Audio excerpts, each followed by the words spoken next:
កម្ពុជានៅតែអាចមានភ្លៀងធ្លាក់ប្រមាណជា10%នៅតាមតំបន់ផ្សេងៗគ្នានៅក្នុងប្រទេសនេះបើយោងតាមការចេញផ្សាយរបស់ក្រសួងធនធានទឹកនិងឧតុនិយម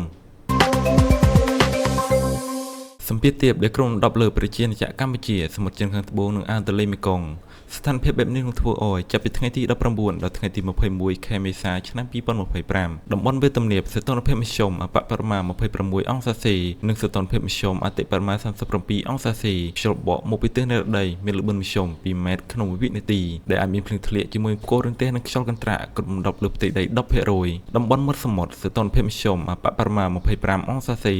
និងសីតុណ្ហភាពមធ្យមអតិបរមា37អង្សាសេខ្យល់បក់មកពីទិសនិរតីនិងទិសអាគ្នេយ៍មានល្បឿនមធ្យម2.5ម៉ែត្រក្នុងមួយវិនាទីដែលអាចមានភ្លៀងធ្លាក់ជាមួយផ្គររន្ទះនិងខ្យល់កន្ត្រាក់គ្រប់10លើផ្ទៃដី 10% តំបន់មាត់សមុទ្រសីតុណ្ហភាពមធ្យមអបបរមា25អង្សាសេ